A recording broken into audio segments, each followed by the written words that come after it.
আয়তনে বেশ ছোট, কিন্তু ত্রিপুরার ইতিহাসের কাহিনী যেন মহাকাব্যের মতো। প্রকৃতি ঢেলে সাজিয়ে দিয়েছে উত্তর পূর্বের এই সীমান্ত রাজ্য, আর তাই ত্রিপুরাও তার গল্প ভেঙেছে, গড়েছে নিচের মতো। নীলমহল থেকে উজ্জয়ন্তা প্যালেস, ত্রিপুরার কোনায় কোনায় আজও ছড়িয়ে রয়েছে ঐতিহ্যশালী মাণিক্য রাজবংশের অসংখ্য আখ্যা। সবুজে ঢাকা ছবি মোড়া আর ঊনকোটিতে গান গায় প্রকৃতি। সেই রাগেই লুকিয়ে থাকে ভক্তির সুর। এখানে দেখা হয় ঈশ্বর আর নশ্বরের। এখানে আরাধনা হয় আদি শক্তির মা ত্রিপুরা সুন্দরীর। ত্রিপুরার কুটির শিল্পীদের আঙুলে আঙুলে সরস্বতীর বাস। সেই কলা তারা ফুটিয়ে তোলেন সূক্ষ্ম কারুকাজে।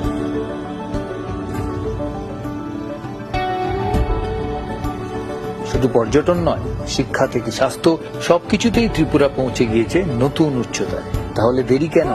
কবে আসছেন ত্রিপুরা?